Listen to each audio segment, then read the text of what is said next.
You know, when the person you shared a bed with for over a decade goes on to testify against you in federal court, you'd be a fool not to get scared. And folks, Sean Diddy Combs should be absolutely drenched right now, because Cassie Ventura, the woman who used to tell us that he was everything to her, just gave some of the worst testimony we've ever witnessed in a celebrity criminal trial. We're talking graphic details, text message proof, and charges so disturbing that even seasoned courtroom reporters needed a timeout. This ain't another celebrity soap opera. This could be the testimony that sends one of hip-hop's biggest stars to prison for many years. If you're new here, Diddy is facing some pretty serious allegations, running an organized crime ring and sex trafficking, which could send him away for life. And the star prosecution witness, his ex-girlfriend, student, and the woman who knew him better than just about anyone else for over a decade, Cassie Ventura. Now, before we get into the nitty-gritty, let me set the stage. This is not some run-of-the-mill witness. This is the woman who dated Diddy from 2007 to 2018, who was signed to his Bad Boy Records, who attended red carpet appearances with him, and who everyone thought was living some sort of perfect life. But according to her testimony, that perfect life was actually a nightmare. Let's start with what prosecutors define as the cornerstone of their case: so-called freak-offs. Cassie explained that they were not wild parties, but complicated and forced sex acts that were planned and controlled by Diddy with masterful precision. Cassie described how during such incidents, she was forced to have sex with male escorts while Diddy watched from a chair, videotaping and instructing her on what to do. She described how such sessions would last hours, even days, and she claimed that she was drugged so that she could comply. In her own words, he would sit in a chair and watch, and he would give direction. He would tell me what to do, what to say. But here is where it gets alarming. Cassie said that the meetings were not spur of the moment. She reported that the escorts were hired and paid between $1,500 and $6,000 in cash, given by Combs or his bodyguards. The entire experience was carefully planned, meticulously put together, and thoroughly documented. And if you thought that was terrible,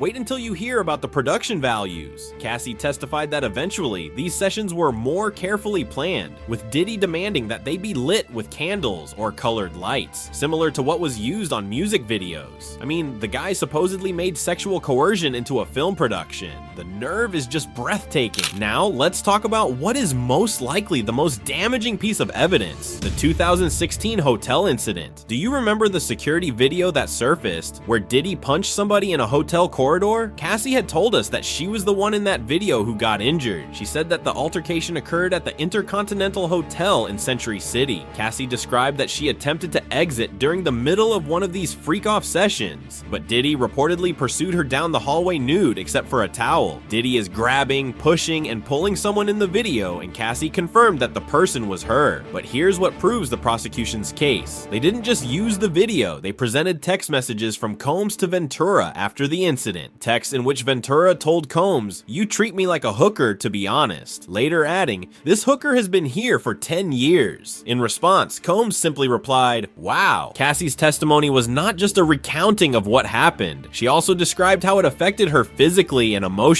She swore under oath that she was harmed by these activities, including injuries and illnesses that needed to be treated. The prosecution is said to have shown the jury photographs of her injuries and scars. She testified that she had felt trapped and that Diddy had complete control of her life, career, and personal relationships. She testified that he monitored her messages, had control over her friends, and used his influence in the industry to keep her isolated. This is where the prosecution shows their strongest electronic evidence. The court saw text messages between Ventura and Combs that allegedly show them plotting these freak-off sessions. But in a move that shows any defense attorney's heart skipping a beat, the defense also introduced text messages from Ventura allegedly showing her excitement for these encounters. The prosecution's case is key. They argue these messages show how complex an abusive relationship can be. Victims might appear to consent or even enjoy such incidents, but are being manipulated into them. The defense, of course, argues that these messages demonstrate genuine consent and desire. Now, I want to explain to you why Cassie's testimony is so important to the prosecution.